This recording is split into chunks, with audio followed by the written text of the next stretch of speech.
এমনভাবে শুয়ে আছে, আমি চাই না কারোর এরমভাবে। আজকে 1 জানুয়ারি, বছরের প্রথম দিন, খুশির দিন, যেহেতু সবাই বছরের প্রথম শুরু করছে, তো আমি চাই না কারোর বছর শুরুটা এরকম হোক। আমি জাস্ট জিম থেকে যাচ্ছিলাম, আর এই দেখো অবস্থা, কেউ হয়তো এত ড্রিঙ্ক করেছে, এত মাতাল হয়ে পড়েছে, দেখো রাস্তায় শুয়ে আছে, এমনভাবে শুয়ে আছে। আমি চাই না কারোর এরমভাবে হোক।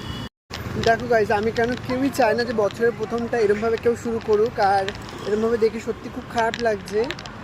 তো দেখো, মদ খাওয়া বা ড্রিঙ্ক করা ততটুকুই দরকার যতটুকু তুমি কন্ট্রোল রাখতে পারবে।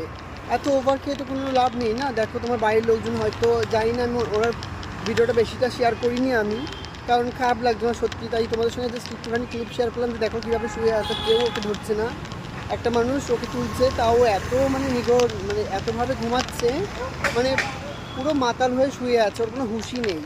সো ওকে তোলার চেষ্টা করছিল একটা মানুষ, ওনার সঙ্গে আমি একটু হেল্প করলাম, কিন্তু কিছুতেই উঠছে না। আর কারো বাড়ির গেটের সামনে শুয়ে আছে, গাড়ি যাতায়াত করতে বা ঢুকতে বেরোতে পারছে না।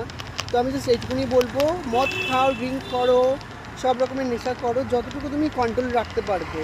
ওভার কন্ট্রোল হওয়া বা ওভার করা কিছুতেই দরকার নেই, কারণ এইভাবে কারোর দিনটা খারাপ করা বা নিজের দিনটা খারাপ করা কারোরই দরকার নেই। আর শরীরের পক্ষেও তো খারাপ, এভাবে রাস্তায় শুয়ে আছে, বাড়ির লোকজন ওয়েট করছে, হয়তো খুঁজছে, তার কাছে ফোন টোন কিছু নেই।